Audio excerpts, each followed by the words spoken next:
Anda kembali menyaksikan Closing Bell bersama saya Sarah Ariyanti dalam segmen Fundamental Pundit.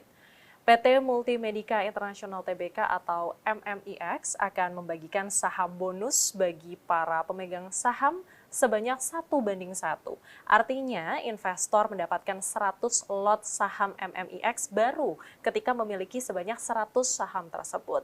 Lantas bagaimana capaian kinerja MMIX sepanjang tahun 2024, baik dari sisi pendapatan, laba bersih maupun pertumbuhan pasar, dan memasuki semester 1 2025, bagaimana tren kinerja MMIX, apakah masih melanjutkan momentum positif tahun lalu, serta bagaimana rencana pembagian saham bonus 2,4 miliar dan apa alasannya?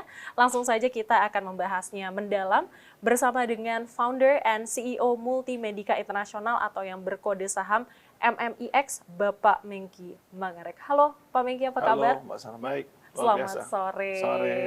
Ini terima kasih sudah mau mampir ke CNBC Indonesia dan juga Sama-sama. berbincang bersama kami. Ya. Oke, Pak Mengki, mungkin langsung saja ke pertanyaan yang pertama.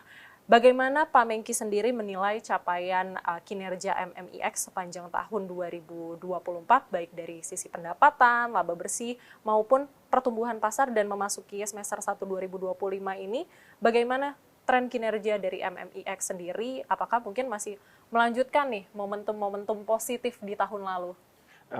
Sebenarnya kinerja MMX sangat bagus dari semester 1 tahun ini dibandingkan semester 1 tahun lalu. Dilihat dari Q1 tahun 2024 dibandingkan 2025, MMX secara sales meningkat cukup signifikan sebesar 62%. Kemudian dari segi gross profit margin meningkat 48%. Dan secara EBITDA tumbuh kurang lebih sekitar 136%. Dan juga net profit 172%. Ini sangat luar biasa. Kemudian di Q2 tahun ini dibanding Q2 tahun lalu itu kurang lebih meningkat 41% dari segi sales. Kemudian dari segi gross profit meningkat 42%. Kemudian dari segi EBITDA naik sekitar 128%, akhirnya net profit tumbuhnya sekitar 139%. Oke. Jadi di atas 100% semua. Iya. Ini impresif sekali ya, Iya, Pak betul. Mengki ya. Ini kan kinerjanya sangat positif. Tahun Betul. lalu sudah positif, 2025 Iya. sangat lebih positif Iya, lagi betul. begitu ya. Tapi yang membuat saya penasaran juga ya Pak Mengki, apa sih sebenarnya faktor yang menopang kinerja MMIX? Apakah lebih banyak dari penjualan produk existing produk gitu ya, ataupun dari kontribusi produk-produk barunya?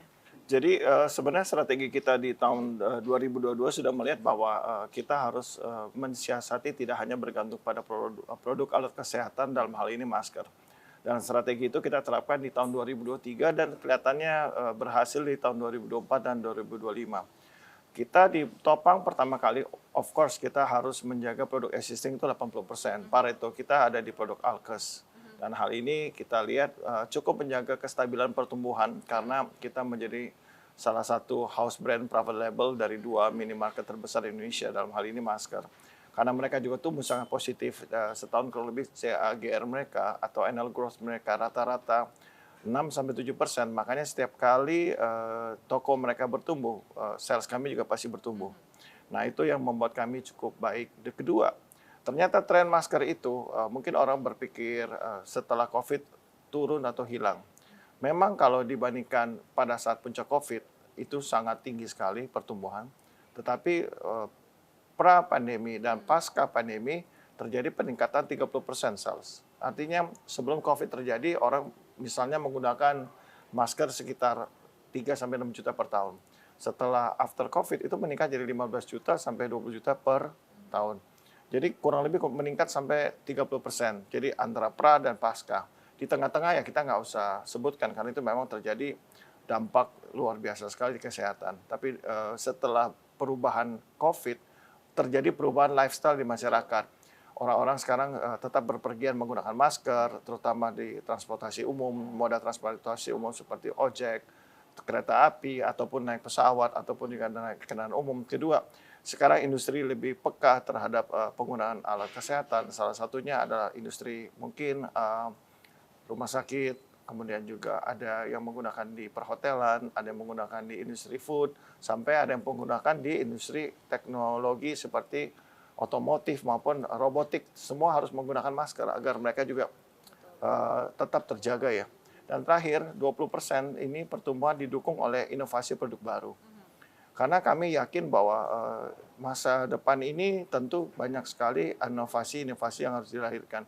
Dan kita sudah berhasil di tahun 2024 terlihat dari kita sudah mulai memproduksi produk-produk tisu bambu. Selain untuk menambah ESG dan juga menambah kepekaan kita terhadap industri kecantikan. Dan juga terakhir kita juga sudah masuk ke industri baby diaper. Dan di tahun 2004-2025 ini, angka pertumbuhan itu sebesar 132% itu disumbang dari industri baby diaper dan tisu bambu. Oke, jadi memang sepertinya existing product, salah satunya masker ini sebenarnya masih menjadi penopang juga Tetap gitu ya. stabil. Tetap stabil gitu ya, dan dilihat juga masyarakat itu kan memang lebih aware nih terhadap Ya, kesehatan sudah lebih aware, setelah peka dan pandemi aware ya. ya. Dan itu juga memengaruhi sebenarnya, berarti behavior dari masyarakat itu sendiri. Oke, Pak Mengki, ini kan sebelum tadi kita mulai ngobrol, ini kan kita juga mendapatkan informasi bahwa MMIX itu kan berencana untuk membagikan saham bonus ya, sebesar 2,4 miliar lembar dari kapitalisasi Agio Saham. Sebenarnya apa sih Pak pertimbangannya? Jadi sebenarnya dari prospektus kita di awal, MMIX itu punya satu visi bahwa kita membagi dividen itu minimal 15% terhadap masyarakat. Cuma kan selama 3 tahun terakhir ini kita cukup masif dalam ekspansi. Akibatnya kita menahan dividen itu untuk modal kerja kita di masa akan datang, terutama dengan inovasi produk-produk baru. Setelah 3 tahun kita lihat kayaknya kita sudah mulai dapat nih pola yang harus kita jaga, yaitu industri FMCG, khususnya consumer good yang memang banyak dibutuhkan masyarakat. Contohnya tisu, baik tisu basah, tisu kering, tisu kitchen tissue. Kemudian kita juga sudah lihat ada kebutuhan pokok, yaitu Indonesia cukup mencerahkan dalam jumlah pertumbuhan penduduk. Kita kurang lebih 1 tahun 5 juta sampai 6 juta penduduk newborn baby. Ya, artinya hal ini yang membuat kita tuh yakin bahwa kita akan masa depan itu sudah lebih stabil. Tidak ada salahnya buat para pemegang saham kita yang sudah loyal selama ini 3 tahun untuk kita bagikan saham bonus sebagai apresiasi dan juga ya membuat mereka juga akhirnya ada satu dividen nih, walaupun bentuknya saham, tapi mereka juga bisa menikmatilah hasil keuntungan dari bersama dengan MMIX selama ini. Oke, tapi bagaimana sih Pak rasio pembagian saham bonus yang 1:1 ini diharapkan itu dapat meningkatkan likuiditas saham MMIX di pasar sendiri? Tentu saja gini, kalau kita 1:1 artinya dulu, berarti setiap pemilik saham lama, pemegang saham lama 1 lembar atau 1 lot atau 100 lembar akan mendapatkan 100 lembar saham MMIX tanpa biaya, dan mereka itu adalah saham bonus. Kedua, tadi kalau disebutkan 2,4 miliar lembar, kenapa memperkuat kinerja likuiditas perusahaan? Karena berarti jumlah saham beredar ini menjadi 4,8 miliar.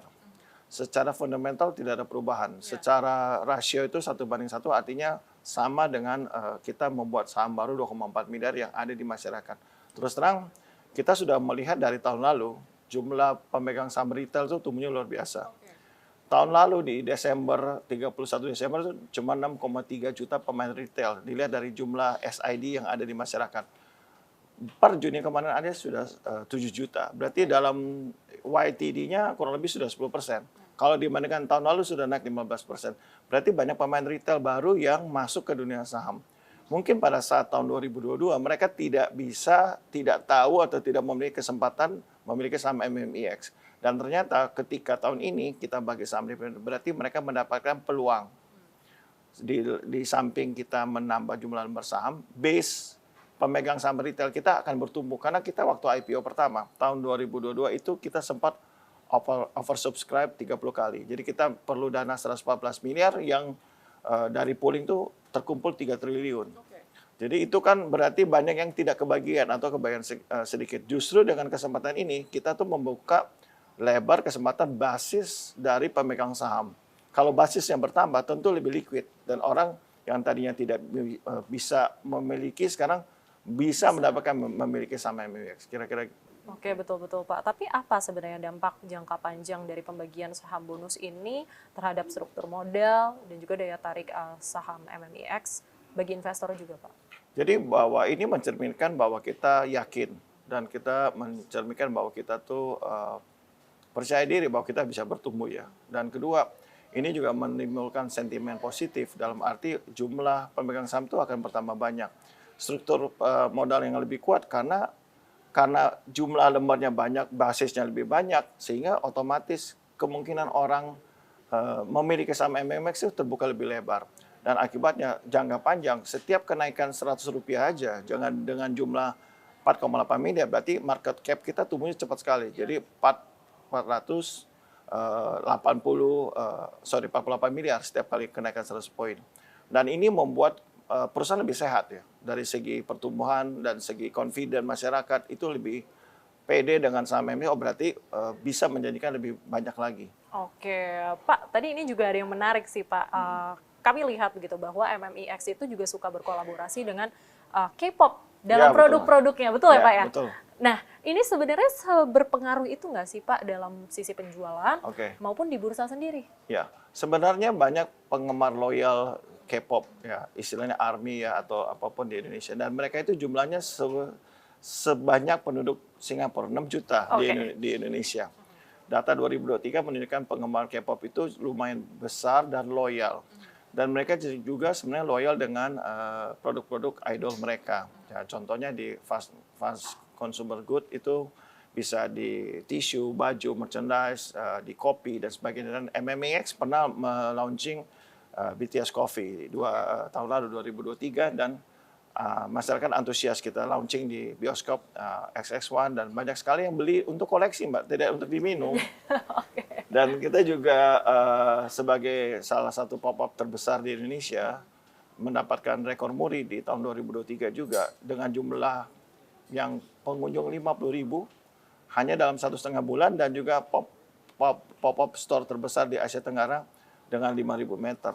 Nah, ini menunjukkan mereka tuh sangat antusias, dan dari pagi sebelum kita mulai itu yang menonton atau yang mau masuk itu udah antri. Dan MMAX terkenal juga dengan produk-produk yang sangat dekat dengan IP. Contohnya Warner Brothers, BT21, Tiny Ten, BTS, dan mereka sudah sangat menunggu. Sebenarnya mereka menganggap MMAX konotasi seperti pop-up, atau makanya kodenya MMAX, artinya K-pop fans base for bursa ya. Jadi mereka menunggu produk-produk kita. Jadi kita juga pernah berkolaborasi tahun lalu dengan Kereta Api Indonesia. Kita meluncurkan kartu BT21 untuk payment gateway mereka di dalam komunitas anak-anak kereta angker kalau kita sebut ya. Jadi mereka juga sangat senang. Jadi setiap kali mereka tunggu what next, dan mereka juga mau MMX bertumbuh karena mereka juga sadar. Dan tahun depan ada salah satu bintang yang mau comeback kan ya. Kita nggak usah sebutkan ya, saya nggak boleh bocorkan, tapi mereka nunggu what next nih sama MMX kan nih, atau ada apa ya, kita tunggu aja. Jadi sebenarnya fanbase kita juga sangat tertolong dengan adanya K-pop ini, atau dengan salah satu fanbase ini mendukung pembelian merchandise dan mendukung pembelian produk-produk MMX di market retail. Itu sangat membantu. Jadi sangat luar biasa sekali. Sangat membantu. Dan mereka loyal. Mereka loyal dan royal. Loyal dan royal. Kombinasi yang sangat baik ya untuk perusahaan tentunya. Oke, Pak Mengki, ini semakin seru sebenarnya obrolan kita, tapi kita harus jeda terlebih dahulu. Jadi pemirsa jangan kemana-mana, tetap bersama kami di Closing Bell.